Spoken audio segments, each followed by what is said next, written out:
하야방송 뉴스입니다. 대한예수교 장로회 대신총회가 백석총회와의 통합 결의는 무효라는 재판부 판결과 관련해 공식 입장을 밝혔습니다. 6월 19일 안양시 소재 예장 대신총회에서 총회 결의 무효 확인의 승소에 대한 기자회견을 가진 것입니다. 이날 양치호 총회장은 성명서를 낭독하며 지난 2015년 9월 14일 제50회 총회에서 이뤄진 양 교단의 통합이 불법이자 무효인 것이 법원에 의해 선고됐다며 양 교단의 통합을 단순히 반대한 것이 아니라 처음부터 합법적이고 정당한 절차에 따라 통합을 진행해야 할 것을 주장해왔지만 받아들여지지 않았다고 말했습니다.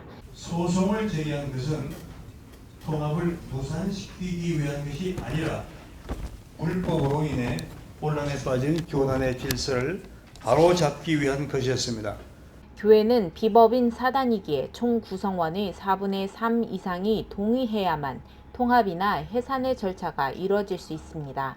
따라서 통합을 하려면 지교회는 총 신자 3분의 2 이상이 찬성 결의해야 하며 그렇게 결의한 교회가 교단 전체 교회의 4분의 3 이상이 되어야 합니다. 하지만 예장 대신과 백석총회 통합 과정에서는 이러한 과정이 무시되었다고 설명했습니다. 이어 통합의 불법성에 대해서 먼저 제49회 총회에서 4가지 조건이 충족되면 통합하는 것을 결의했지만 당시 정광훈 목사는 4가지 조건에 백석의 장종현 목사가 사인했다고 총회에서 흔들었던 인쇄물은 아직도 오리무중이라고 했습니다. 또 교단 통합에 대해 노회 수의도 거치지 않았다고 밝혔습니다. 뿐만 아니라 제50회 총회에서 정족수를 채우지 못했고 다수의 총대들을 회의장에 입장하지 못하도록 용역을 동원해 진입을 막는 등 불법과 달법으로 회의를 진행하는 불법성이 드러났기 때문에 통합이 무효라는 것이 이번 판결에서 확인된 것이라고 설명했습니다. 이번 소송과 관련해 통합을 무산시키기 위해 소송을 진행한 것 아니냐는 일부 시선에 대해서는 오히려 지난 2015년 9월 24일에 대신 백석 측으로부터 교단의 이름을 사용하지 말 것과 전국 교회를 대상으로 문자 발송을 하지 말 것, 이를 지키지 않으면 법적 조치를 취하겠다는 협박성 내용 증명서를 받았다고 설명했습니다.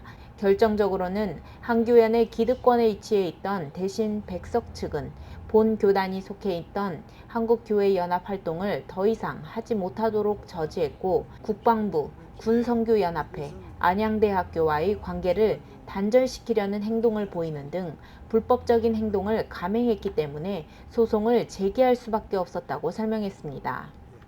한편 질의응답 시간에는 한국교회 주요 교단장들이 피고 측 편을 들어 성명서를 제출한 것과 관련해 구세군, 루터교, 합신을 제외한 19개 교단이라고 이야기한 뒤 자세한 내용을 알지 못해 탄원서를 제출한 것이라고 생각한다고 답했습니다. 하야방송 뉴스 전민주 기자입니다.